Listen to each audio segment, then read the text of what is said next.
Hello, everyone. This is Maria Omar, and I am a life coach, and I'm back here again for a live. Today, I want to speak about how to have a stronger emotionally and mentally children. Now, for having strong children or mental personalities, we need to understand that there are a few things that we are doing wrong probably, and if they are wrong, how can we correct them? So a lot of people messaged me, and a lot of people asked me to do this particular live on this topic, which is how can we make our girls stronger. Now, it's not about girls and boys, it's about both girls and boys, how we can make them stronger. Now, the thing that we need to understand is that if we think that our child is not behaving the way we would want them to behave, it is because there is something that we may not be doing the way that we should be doing. And so the first thing that we should be doing is to understand that children are an individual in themselves. So when they are born, and most of the time when they are born, we treat them like babies, and of course they are babies, but we treat them babies until they are even 20 years old or 17 years old, and we still see them as our baby making mistakes. What we need to understand is that they are never too young, okay, for you to start talking to them the way you would talk to any adult. So for example, I would not talk to my child in a way that, my father used to say, like a lolopopo kind of an attitude, where I would say, oh, my baby, let's do go. You don't need to do that after they've turned one. So you need to treat them in a way where you give them that independence, you give them that confidence that they are old enough to do certain things. So for example, even at one, when they are starting to learn to walk, they can take spoons from the table to the dining table, to the kitchen, sorry. They can also help you tidy up things. So they can help you tidy up your drawing room or front room, put the cushions right, they can do the dusting. So little things they can do, and while they are doing those things, you can then be talking to them in a adult way rather than in a baby style. Now, the other thing that a lot of the parents do is it's more to do with how we were treated. So when we were younger, the idea was to have control over the young generation. So we were told what to do rather than we were ever asked what to do. So you need to speak to your children, and you need to find out how they feel, what they would like to do, what their ideas are, and keep that open. That communication is the most important thing to have, to give your child the confidence to become mentally really, really strong. If you do not give them that, they will struggle somewhere. You have to have that kind of buddy relationship, that friendship, where you are teaching them how to be a friend. You see, these days, a lot of the children don't know how to be friends. And that is the reason, because parents are not friends. They are the controlling body in a family. So that's where perhaps we have gone wrong. But we do still need to guide them. We have the steering wheel, so we can guide them what to do, but we cannot control and tell them what to do. And there is a difference between them. Also, like parents have asked me, how do we make them independent? So when we have a party at home, we have to, after the party, clear up. So we need to tidy up. So that's the reaction of the action. So we had a party, that was the action. And the reaction is that there is a mess and we need to clean it. And that's what you need to teach your children, that for every action, there is a reaction. I think that's a physics thing, but yes, you need to bring that out in your children. So give them responsibility. Even if it's pouring water in a glass or in a cup, most of the time we don't give them that responsibility. We pour it for them. So stop pouring it for them. Let them do it themselves. That will give them the confidence, even at young age. And the thing is, children from 0 to 6 years of age, that's where they learn everything. So starting from friendships, relationships, bullying, peer pressure, stress, everything starts in those 6-7 years.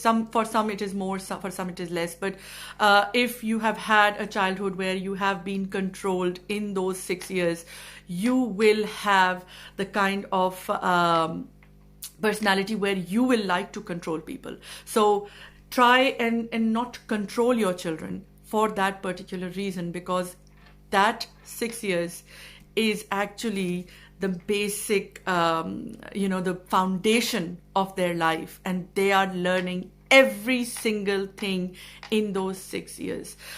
We often think that, he's a baby and he won't understand. Actually, the conversation that you're having between you and your husband in that room, or with another adult, your child understands everything because they are picking up on the language. And now I come to the main point where language is very, very important. It's the way you say things, it's the words you use, it's the body language, it's the tone, the voice, everything together. For a child to have a confident life, it's the words, it's the right words. As a parent, you need to choose. A lot of the times we fight and we forget that your children are listening. And even if it's a not a shouting kind of fight, even if it's a very subtle kind of fight, they are still listening. So when you want to fight, go behind the door and fight and come back after you have resolved it. Recently, one of my friends said to me, my child has started throwing tantrums, and when she's angry, she'll lay on the floor and she'll stamp and she'll just cry, and then she'll just start to shout, and she shouts like, I've never seen anybody do it. And I said, right, so what do you think the problem is? And she said to me, I think she's got a jinn in her. And I couldn't stop but laugh at it. But then I asked her, so why do you think she does it? And she said, I think somebody's done something on her. So I said, okay, tell me something. When you're angry, what do you do? And she said, I shout. Of course I shout when I'm angry. So I said, okay. And what else do you do? Like, what do you stamp your feet or something? She's like, no, I don't stamp my feet, but I go in a room and I bang the door. Sometimes I'll just throw things. And I just listened to her first. And then I said to her, what do you think your child is doing? They are mirroring you. They are your mirror image. Every child is a mirror image of yourself. So some will pick some attribute, some will pick some attribute. It's not about how you perceive it, but it's about what they perceive, and they perceive that you are the persona, the inspiration that they want to follow, and they will mirror image you. And that's what they do. If they are throwing a tantrum, that's normal for them because that's how you have been doing it. So for them, it's hard to understand why you are getting angry at them for doing what they're doing, exactly the same thing that you are doing. So I don't know if I made any sense in that, but yes, that's what's going on in there.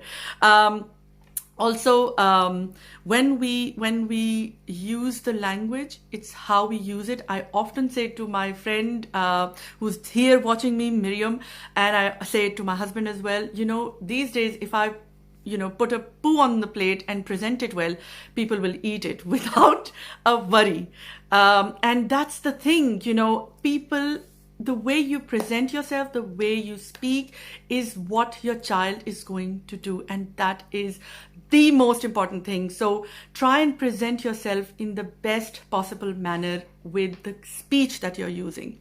Now, a lot of the times we do not speak of boyfriend, girlfriend. We don't speak about issues with relationships. We don't talk about sex. We don't talk, it's a hush topic. We need, as parents, to speak to our children about these things according to the age that they are in. So when they are in the first 6 years of their lives, you need to speak to them about appropriate touch, inappropriate touch, who you can shake hands with, who you can't, what you should be doing, what you shouldn't be doing. These are really, really important things. Don't force your children to go into shaking hands or sitting in somebody's lap if they don't want to do it. That should be fine. We try and say these things, it's out of respect, you should go and he's calling or she's calling, do it. Don't do it. Just don't do it. Okay. The other thing is, a lot of the times we also do not share our worries.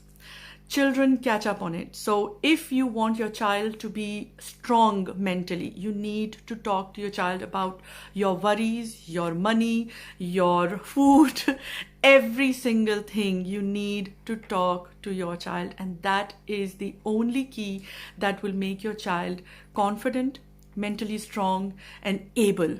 Now, what we do is we tend to follow what our parents used to do, and what our parents used to do was to control. And we tend to not want our, we say, oh, we're not going to do what my parents did.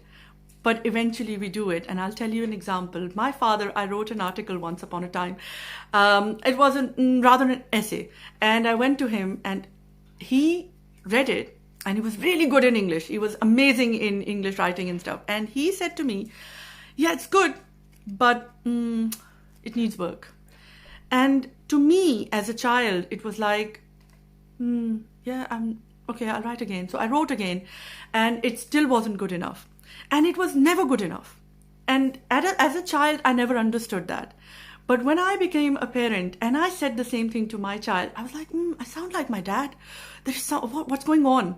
So I went and did a research. And when I did a research, what I found was that it was his fears about his own work. Even though he was an amazing person, an amazing, knowledgeable guy, he could sit and talk about anything and write about anything, but he had a fear that he transferred into me. Don't transfer your fears. Your mistakes, your failures are yours, not your children. They will make mistakes, and let them make them. Please let them make them. Because if you don't let them make them, they will be in a bubble where they will not be able to, when you're gone, they will not be able to come out of it. And it will be hard. And it is one of the main causes of mental ill health, because when they are in a bubble and they've been pampered always with the goo gagas, and when they come out of it, it is hard for them to see the reality. It is hard for them to live a life. So try and not do goo gagas, and talk to them and give them that push where they are not going to fit in a society or in a peer group or in a classroom. Most of the time, we try and tell them to fit in places. They don't need to fit in. They are perfect in their own ways. All they need is that encouragement, and that they see a role model that is confident enough to lead a life. So the only thing that you need to change is yourself and self-respect. You need to respect yourself, and when you respect yourself, your child will eventually do it. Now, the other thing is we hardly, especially women who are at home, don't have any goals, but they do have them. And now that you may find it very, very weird, but when we wake up, we have goals. We have to get kids to school. We have to get them in uniform. We have to feed them. We have to cook. We have these goals. They're just there in our mind, but they're not defined on the wall. And the child is not seeing it. So if you're not teaching them how to make those goals, they know that they are there, but they're not going to follow. So what you need to do is you need to teach them to make the goals. The ultimate goal should be in whatever profession they want to achieve, or as a human being they want to become somebody.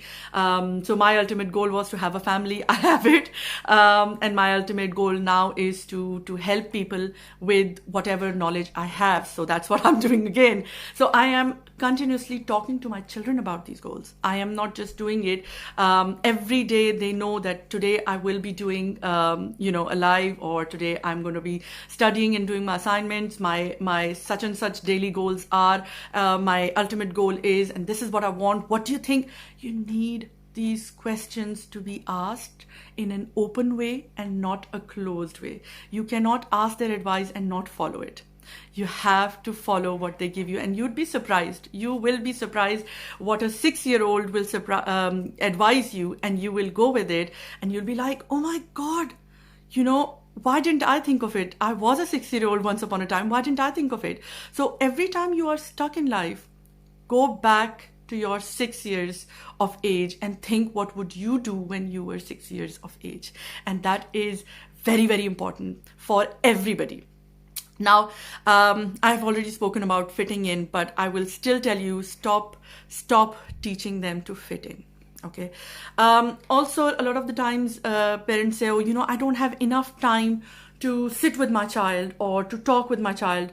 And yes, we have time together in the car. In the car, you are driving. So your attention is not focused on them. So your attention should be focused on them. And when they are telling you something, leave your egos aside. Please leave your egos aside, especially men. Men have the tendency to not be able to accept. And this is not, I have not made it up. This is what they have. They have the tendency of not accepting somebody else's opinion.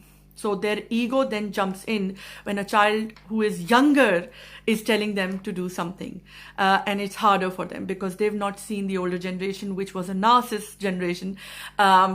To be honest, and it is hard. It is hard for them. But women, it is not that hard. You can leave your egos aside. Sit with them during the day, even if it's 15 minutes a day for each child. Sit down, listen. Just listen to what they have to say. Sometimes there is only silence that they give you, and that's because that's what they've got in the long run. So try and give them that kind of attention, that listening power, and that also helps them to be confident and very, very, very, very strong as a person. And most of the times, the other problem that we have is that when we send children to school, we think it's the school's responsibility to teach my child everything. My friends, I have to break this to you. It is not the school's responsibility. It is primary and wholly your responsibility. It is you who has to teach them the discipline. And it is not just the mother. It has to be mother and father both doing it together. If only mother is doing, it will have its effects on the child. And if it's only father doing, it will have its effect because the child then has a way to slip from one angle to another. So you have to be at the same page with your husband or with your wife. So when you send them to school, you are sending them for academics, and you're only sending them because you may want to clean the house, you may want some rest, you may be wanting to go out to work, and that's the only reason you send them there. The reason for them being there is not to be disciplined or to learn manners or to be educated. A child in a school and only educated in school is not an educated child. It is an uneducated child, because no matter what he does and what degrees they have, they will still not be able to sit in a society or in social circles with proper ways. And that is the key, my friends. You need to understand that when you want to raise a child with strong emotional side, you have to be strong within yourself as a parent. If you are not doing any of these things, you need to start doing them. Start being confident in yourself. Start being, a lot of people said, can I make my daughters stronger by sending them to, karate classes or kickboxing? That is not enough. The fights are never physical. They are always mental. If you are mentally aware of what you have to do, you can fight anything. May it be phobia, fears, depression, sadness, anything it is, stress, you can fight it.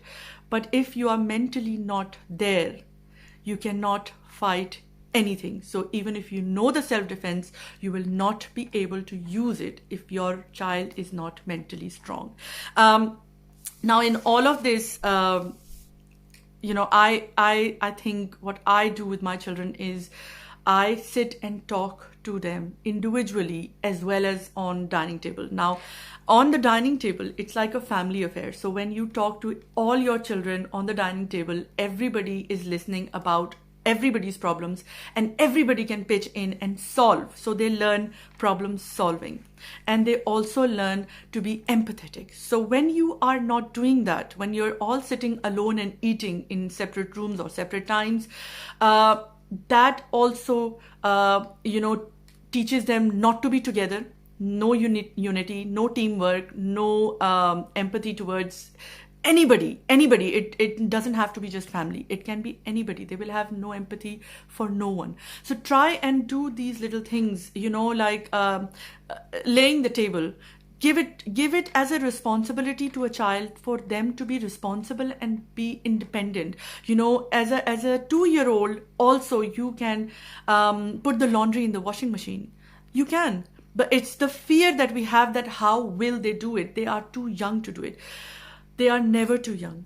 They are never too young because when you are starting a new job and you're in that job and you learn in the first three years of time how things run, how the office is, what people are there, how many people are there, who's new, who's not, everything. You start those bonds, and then comes an intern, and when the intern comes in, they are in that same position you were 3 years ago, and now they are learning. So they're not babies, they know it. They are just getting into that process. It's exactly the same. Parenting a strong child is exactly the same thing. So you need to be strong within yourself to mirror for your child to be able to see what a strong woman or a man is.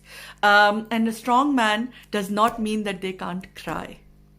They can cry. They have these emotions. Now, a lot of the times we teach our children, boys can't cry. Are you a girl? Why are you crying? And then if the girl tries to climb a tree, are you a boy? Why are you climbing the tree? You shouldn't be doing these things. Actually, everybody can do everything. It's the society, it's the normal cultural society that has brought these things on us, and we've taken them on very proudly, and we think, oh, I'm a girl, so I should be dressed up in pretty pink. It's actually not right. It's not right. At any level, it's not right. So you need to build those things up within yourself for your child to be able, and I think I've said it like a million times now, that for your child to be able to be a strong person mentally, you need to make sure that you are a strong person. If you are giving them the wrong signals and the wrong emotions, they will become really mentally ill. Now, again, mentally ill is what you need to focus on, that you don't want in your life. You want to be mentally healthy. So mentally healthy, you need to have this process where you are comfortable with yourself within yourself. And if you're not happy with yourself, that's what you're going to transfer. And that's how your child is not going to be happy in a marriage, because you've not seen your parents happy in their marriage. You've not seen your father or your mother happy in a marriage. So you will struggle. You will struggle. So you need to understand that if you don't want your child to struggle, you need to give them those right, the right kind of attributes to life.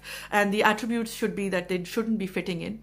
The attributes should be that they should be happy with themselves. So you need to keep telling them that makeup doesn't make you pretty. You are pretty the way you are. You need to tell them that they have, whatever they've done is supposed to be the way it has been done. It is not, it's not that that it's not enough, or it's not right, or it has to be done more, or do more work. You don't need more work. You just don't need work. God created us in the best possible form, right? So how can you perfect something that is already perfect? You can't. So when you have, like this pen is made and it's perfect in its own right? Now, if I try and make it, add another ink to it, it's going to spoil it. And that's what we do with our children. We try and make them so perfect that they break. And the next generation is actually breaking more then it's mending more. So try and understand that phenomena or that fact. And if you understand that, you know your child is going to be strong. Work on yourself, do self-reflecting, do self-respect to yourself, and you will have the most amazing children in the entire universe, let alone the world. So that's about it for today. I have tried to bring out things that I feel that are needed in this world today. It's a need for us to understand the next generation, and a lot of the times we complain that the children don't listen. But I would recommend to each and every parent, please listen, please listen, please listen to your children. Even if you think it is the most silliest thing in the world, listen to them. Because when you listen to them, they will listen to you in the long run. And that's all. I hope you guys have a brilliant weekend and enjoy yourselves and take care. God bless.